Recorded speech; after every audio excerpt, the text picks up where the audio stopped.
What's good, y'all? It's your girl, Tniyah, and before we get into this episode, I just gotta say, make sure that y'all subscribe, like, and turn those post notifications on, and stay tuned with Black Talk Radio. Welcome to Black Talk Radio, hosted by Tniyah. Listen as we discuss the latest in Black culture, Black news, and Black entertainment. What's good, y'all? It's your girl, Tniyah, and welcome back to Black Talk Radio, where we discuss the latest in Black culture, Black news, and Black entertainment. Now, I'm super duper excited because we have a very special guest in the building today. Who I got with me? Tniyah. Hey, girl! Thank you so much for coming. Thank you for having me. I'm so excited. Your music is super duper dope. Thank you. I'm looking forward to our conversation, just getting to know you and all that jazz. So, for those who may or may not know watching, can you just tell us a little bit about who you are and, of course, what made you start getting into music? Mm-hmm. Well, again, I'm Tniyah. I'm an R&B artist.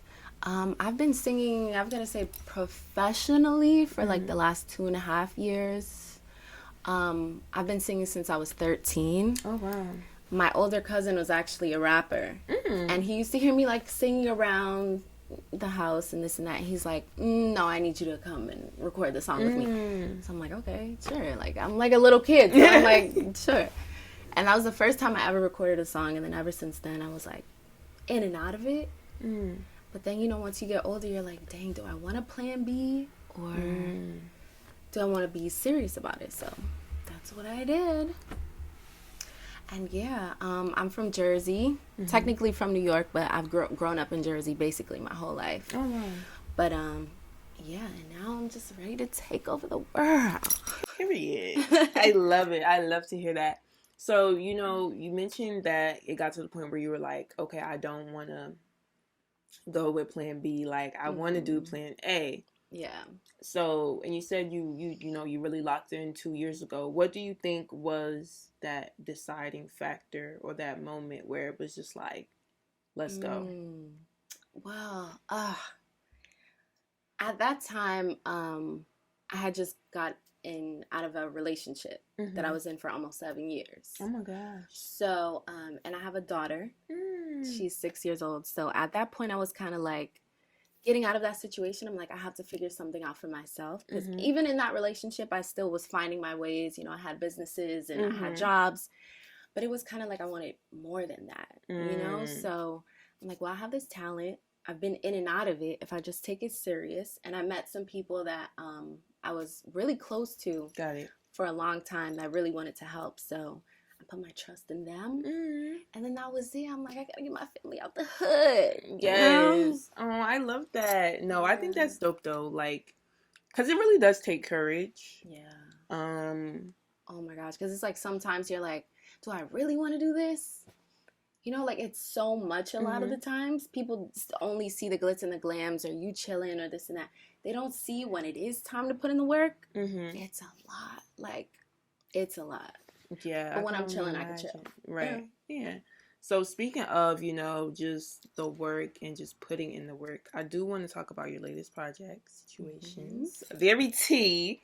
Yeah. Very, very good. Love the tunes. Thank you. We were playing it earlier in the studio. Thank you. So, what was it like creating that project? And I guess, what was the process like for you? Okay, so this project is basically like the phase that I'm in. You get how, like, for instance, Summer Walker, when she goes through a breakup, she'll put out an album about that situation. Yeah. So it's like at this point in my life, I feel like these songs are the phase that I'm in. So, for instance, See You Around, right? I feel like this phase that I'm in, a lot of the times I'll feel like I like somebody a lot. But then a little while later, I'm like, I don't think I do anymore, But, yeah, that's basically what it was, just expressing certain things that a lot of people don't want to say. Because maybe they want to seem like the good girl or this and that, but it's the reality for a lot of people. Like, some people are in love with girls. I'm just not. You're just not. I'm just not right now. I mean, do you think because you were in a relationship for 7 years that you're kind of just like in this era of, I don't want to say like taking a break, but Yeah. You know, just like, I guess, focused on yourself. No, for sure. Mm-hmm. Definitely. Because before that, I was in another one for 2.5 years. So it's like I've been in a relationship my whole life. Mm-hmm. So it's kind of like I just want to just chill and enjoy my life. And, you know, I have a kid. So it's like that's all the love that I feel like I need. Right. You know, I'm not just out here looking for it. So I think that's what it is. I think that's good. I mean, I think that you're honest with yourself, which is really important. I think especially when it comes to like love life and like dating, you really do have to like be 100% honest with yourself so you can get like the best experiences. What's your zodiac sign? I'm an Aries. Oh, unfortunately. So fire, right? Fire. Fire sign. I mean, why unfortunate though? Because I'm taking accountability for the fact that Aries are just not the best. You know, I'm gonna take accountability I'm starting to realize certain things, you know. I feel like in the past I've dated a couple Aries men and I'm like, dang, you know, they remind me so much of me. And it made me, you know, take a step back and look at myself like, am I really that bad? And that's like my EP situations. It's like, yeah, we're not the best, but it's okay. I mean, accountability, step 1, right? Yeah. You're moving forward. It's okay. Yeah, no, for sure. Now, how long did it take you to record this project? Not long. The song Grip that I did, I had recorded like 2 years ago at Teddy Riley's house. But I just loved it so much. I was like, it just has to go. And it's kind of like a part of that phase, that situationship phase where like you so in love, you know, the sex is good, you know. But besides that song, I did everything within maybe like 2-3 months. Okay. Yeah. Specifically for the EP. Yeah. Like I was like, I want to put out an EP. I'm gonna do everything from scratch. Right. Yeah. What was it like working with Teddy Riley? It was so cool.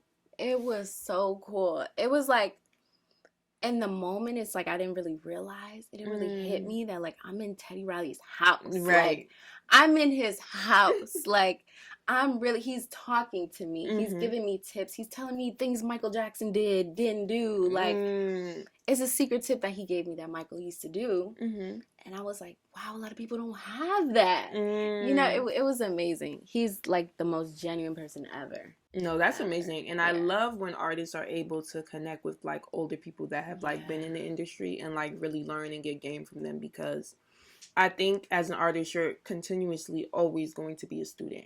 Yeah, definitely. So that's, I love that you got that experience for sure. He's amazing.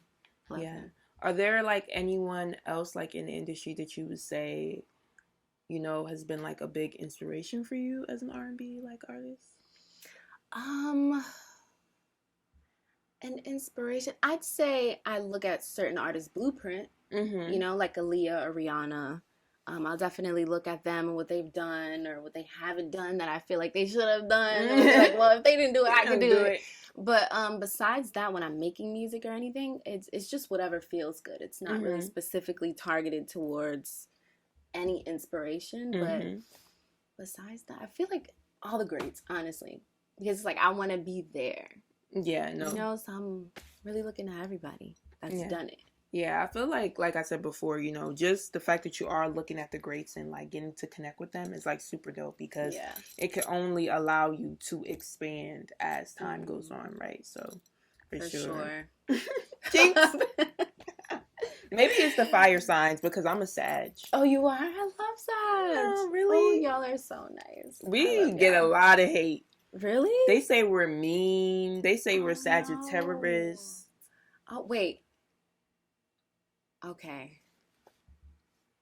I get that. I get that. I'm thinking of somebody I know that's a Sag. Yeah, I get that. I don't know. I feel like we could be real blunt. But that's okay. Yeah, I feel like we need more people like that. Yeah. More blunt people. Because all that not being honest and being disgenuine, all that, we don't need that. We don't need that. We don't need that energy. We really don't. So as far as like, just being in the studio and recording, what would you say like your process is like? Like I've heard like some artists they need like drinks on deck, they need the homies there, they got to record in the dark. I feel like it's different stuff every time. Yeah. So what is it like for you? I feel like it's definitely fun. It's definitely fun. Like the people around me, all the creative people around me, they're great vibes. I can't have somebody just sitting there just like, I need that, like, the feedback. Amp me up. Like, yeah, that's fire. Like, I need that. I just recently had realized that Tito's and Red Bull was my thing in the studio, you know? At first it was Hennessy, but then it was kind of drying me out. I was getting sleepy. Tito's and Red Bull, I was lit. I was singing them riffs like crazy. But the energy is definitely always really good. My people, I keep my creative people around me. Like, it's not just people doing nothing. Yeah. It's always doing something, whether it's getting content, helping me write, helping me anything. But it's always something. Do you feel like because you had like music, grew up with music, you're like, and you had that in your family, like that's why you really push to create those like creative spaces in your sessions? Probably. I feel like it's really inspirational. It's motivating because like my last session, I had my two friends, Ro and Sincere, come in. They're artists as well. And it was kind of like a competition, like a healthy competition, right? Because they could sing their asses off.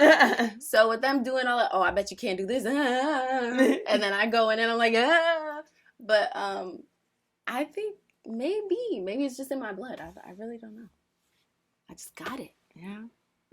I love like the confidence, but like how it's so effortless, like, Yeah, me too. I love that. That's sometimes dope. It is, sometimes not. Do you feel like you've ever had moments of like doubt? Yeah, for sure. Like, so when it comes to social media, I feel like I've been doing a lot much better with posting content and getting content and all that. But like people that just go viral on TikTok and just certain songs that I feel like they make for TikTok, I'm not really into that. I make what I feel sounds good, what I feel feels good, and it doesn't really correlate with like the TikTok algorithm. Okay. So like a lot of the times I will get discouraged when it comes to that. It's just like, well, this person just put out one song and now and then me, I've been working so hard. But besides that, I just try not to think about it too much. Because it's like, I know I have longevity when it does happen. Right. I agree. So I mean, TikTok's going to get banned. That's the real tea. But I also think, too, like, with social media, because I do work in social media. Like, my 9-to-5 job, I work as a digital producer for a talk show in New York. Cool. So I literally live, breathe social media all day, 24/7. Right, you have no choice. Yeah. But what I will say is, for an artist like yourself, don't feel like you have to do certain things on TikTok or even Instagram. You have to kind of like find your own way to like create content that's like meaningful to you. Right. But can still be trendy. So yeah, I would say it takes time though. Yeah. It definitely takes time. Finding that specific niche, yeah. Finding, what kind of content you like to create, how you like to promote your music. All of that definitely does take time. It does. So as you do more of it, you'll definitely. Yeah. Yeah, no, I'm pretty sure like once I get the hang of it, then I'll probably be posting a lot more, but. What if they say you're supposed to post like, I think they said like 3 times a day. Yeah. Or that's something like like that is a lot. That is a lot. I post, I don't know, but I feel like I do know that I should be showing my personality a lot more because these days a lot of people are connecting with that more so, I have a love-hate relationship with that ideology. Why? Because here's my thing. I feel like for artists, you can show your personality, but to a certain extent. I'm going to use Ice Spice as an example. I personally believe that people love her because she does not show her personality so much. Like, yes. Like they're curious. Like it's kind of like a mystery. Yeah, it's like I call it the Beyonce effect. We love Beyonce because she drops her music. Her music's great. And we don't know nothing about her. But we don't know her. Yeah. So it's like when you hear her music and when she's talking about things in her music, you're like, oh, like this is tea. Like, oh, this happened. Because she's not getting online and just blasting it to us. Music, right. Ice Spice in the same vein, kind of, where I don't think she necessarily tells us what's going on in her life and her music like that. But what I will say is, from a social media standpoint, it's very low key. It's very, I did a show, posted my pics, hey, boom, I'm dropping a song, pre-save link, hey, boom, like, right. So that makes people drawn to you because they feel like they have limited access to you. Right. And essentially that is what makes, if we go back in time, that's what makes a celebrity a celebrity. So that's just my little spiel. No, I actually really love that. I really love that. But then it's like, if you talk to a different person with a different perspective, then it's like, no, you should be posting this and that, posting your bonnet, posting brushing your teeth, this and that. Like, I don't want to do all that. But I also feel like, too, people have to remember, like, there has become this, like, thin line between artist and influencer. That's so true. And I do think artists have huge influence. And that's, definitely. Of course they do. We've seen that for years. But what I will say, too, not every artist has to get online and do a vlog and get up and show, like, okay, I'm washing my face. I'm washing my face. I'm brushing. Like, that doesn't have to be everybody. And it may work for some artists. I'm not saying that it won't, but, like, you just got to figure out, and of course, like we said, with time, what is going to be your thing. Right. And I think that's fine. And also, too, at the end of the day, you don't want to do something that you genuinely don't want to do because it's going to read that way. If you're creating content, brushing your teeth and making vlogs and shit, and like we see, like, okay, she's forcing it. I don't really think this girl want to do that. You know, it's going to rub off to your audience. So I think, you know, just taking time and just figuring out what you want to do. Right. Don't feel the pressure. Yeah. It may work, it may not. Yeah. It's cool, though. And who's to say, like, social media is always changing. That's another thing, too. So it's like, 1 minute it's these vlogs, and then next minute it might be something else that you might actually love. So, you know, you just never know. Just wait and see, Yeah. Indeed. I will. Yeah. So, back to your project. You do have a feature on there that I'm going to talk about. Domani. So can you just talk to us, you know, what was it like working with him? And is he the only feature on your project? I believe so. Yes. Yeah. So why, I guess, you know, how did you guys connect and things of that nature? Domani and I actually met like 2 years ago at this party in LA. And ever since then we would like keep in contact here and there. And one day I was in Atlanta and he was playing me a bunch of his new stuff, whatever.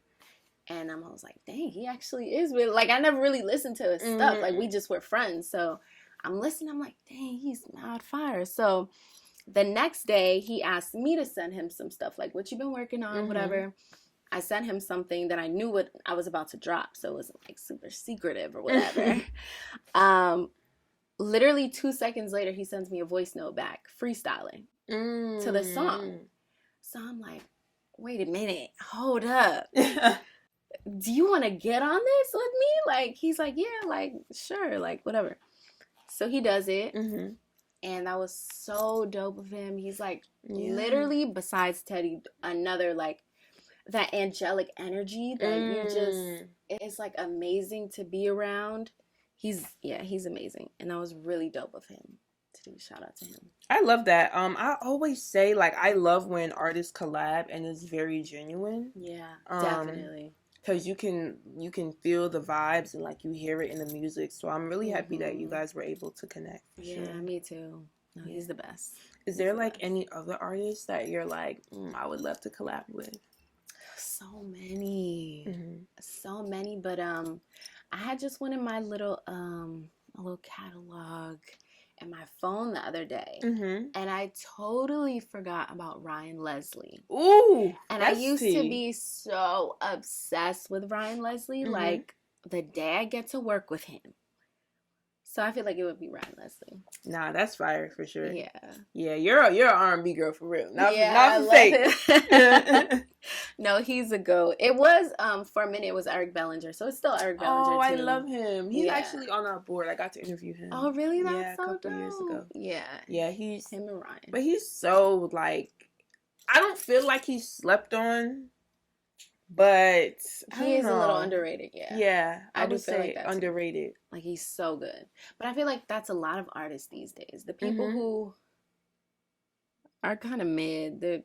I don't know. I don't get it. I won't speak on it too much. You know, but everybody, you know, God has a plan for everybody. Yes. So whenever your time is, it's cool. Yeah, I agree. I think, you know, R&B is definitely having, like, a rebirth. Yeah. Mm-hmm. I know people were saying R&B was dead, but I haven't been hearing that in a minute now. Yeah. Because I feel like so many artists are, like, you know, just coming out the gate. Yeah. Like, swinging for sure. We're finally getting that shine. And I feel like for Jersey, we don't have a lot of R&B artists. So I'm really happy, you know, that you were able to come and talk to us. Thank you. I feel like it's you, the artist. I don't know if you're familiar with her. And then a couple other people, but like not that. The artist, that's her name? Mm-hmm. Oh, wow. Yeah, she's dope. Oh, that's cool. Yeah. So yeah, I think I love the fact that like R&B is just coming back, and we have all these, you know, new creatives coming out. For sure. A question I did want to ask you though, with like R&B and just music in general, we are currently in like a big like sample heavy culture. Yeah. So what are your thoughts on like sampling? Wow, this is an amazing question. Thank you. Okay. Oh, I can't wait to talk about this. Okay. I feel like when it comes to samples, right? Mm-hmm. There's some artists that kind of like drag it. You know, like every song has to be a sample or some reference from something because they feel like that's the only way you could catch somebody's ear. Like, oh, this sounds familiar. Let me listen to this. Oh, this is dope. I get it. But it's like you can't use that for your whole career. Like, you can't use that the rest of your life. Not sustainable. Yeah, it's really not. But I get how some people think that like out the gate, since it sounds familiar to people, they'll be like attracted to it or whatever. But me personally, I actually have a song that has kind of a reference in it that's coming out in June. But that's the only one. Yeah. Because I feel like everything should be new. It should be fresh. It should feel, you know, creative. Like, especially in R&B. Like, I get it in rap. Like, you know, in the rap stuff. I don't like it in rap either, though. No, you don't? Because here's my issue. I actually don't care if people sample. Because if you go back and listen to a lot of Drake's music, it's heavily sampled. Right. But make it hard for me to fucking know that it's sampled. Right, That's literally my thing. Yeah. I want to be like, this sounds like a little tiny bit familiar, and now I need to go back to the credits. And you thinking mad hard, like, where's this from? Where's this from? Challenge me. Yeah. Another thing too, there's a real big difference between sampling and like a remix. Cause now cause a lot of artists currently are literally taking the same beat, changing it up a little bit, and rapping or singing the same on it. Absolutely. Or like a lot of the rappers that use those samples don't even know what the song is, who's singing it, who's rapping. They don't know nothing about that. They just whatever sounds good. But oh my, you know that song? Okay, I'm gonna use that. like yeah, no. Yeah, and that just really, I don't know. It just, I feel like it's such a disservice. To music in general. Most of the time. Yeah. Some people do it well. When it's done correctly, like I was saying, like, you know, when you put your original twist to it, when it's a challenge for me to figure out that it is a sample, I can definitely appreciate that. But, yeah, I don't know. I feel like Victoria Monet does that very well. Yeah, she does. She does that very well. Because On My Mama is, like, such a major, amazing song. And while it had a sample in it, I feel like she really added her own twist to it. And she really used like community, Yeah. you know, to bring that song together. Mm-hmm. So I think, and she's a really good example actually of an artist that like, she does post a lot on like TikTok and Instagram and stuff, but like I don't feel like she's doing the trends that everyone else is doing. Yeah, me neither. So, and look at her, right? Yeah. So I guess that's like, you know, just proof that like you don't necessarily have to do these trends. I mean, I do still feel like she's underrated as well. I do feel like she's still very underrated. I wish people. I can't believe people are just now. Like I know. I've been listening to her for years. Yeah, same. Okay, so you being an artist, and you know, you mentioned you really locked in about 2.5 years ago. Would you say like you have management or team, or like if so, how was that formed, and how important would you say is having like a team or just people being able to help you as an artist? Yeah, I do have a team. As of right now, it's basically 2 people, maybe more, in and out. But I had dropped a song on SoundCloud, and an old friend of mine had just became an A&R, and he had listened to it, whatever, and he had sent it over to somebody who works in the industry as well, has his own label that he wanted to build up more, and I guess he liked it. And then ever since then, we've been working all together, and it's been really dope. They're like my brother. So, I love that. I can trust them with my whole life, and that's really all that matters. Yeah. Yeah, I could really trust them. So, it's been dope. That's great, because I definitely feel like in music and just entertainment as a whole, it could get real sticky. Yes. So having... It's scary. Yeah. So having really people is. that you can trust, you know, and you guys can build and work together is like super duper Thank important. God. Thank God. Praise them. Yeah. On I've this heard the fine- stories. Yo, the shit I've heard, Crazy, I know. insane. Yeah. When you couldn't even believe. Now, my final question for you. If you could leave, you know, like the people that listen to your music, your supporters, with like one thing to remember about you, what would it be and why? About me. I'm probably never going to be a TikTok girly. But my music is very genuine. It's very heartfelt. It's very realistic. So just give it a chance, and I promise you will love it. I agree, because that EP... Yeah, thank you. Thank you so much. Of course, I just want to thank you so much for chatting with me. It was so fun. Let everybody know where they can find you, follow you, all of that. Well, you can follow me on Instagram at official Tniyah. My TikTok, unfortunately, is _Tniyah. And I'm on all streaming platforms. Tniyah, YouTube, Spotify, Apple Music, Tidal, all everywhere. That. Yeah. Thank you so much, and wishing you nothing but the best. Thank you.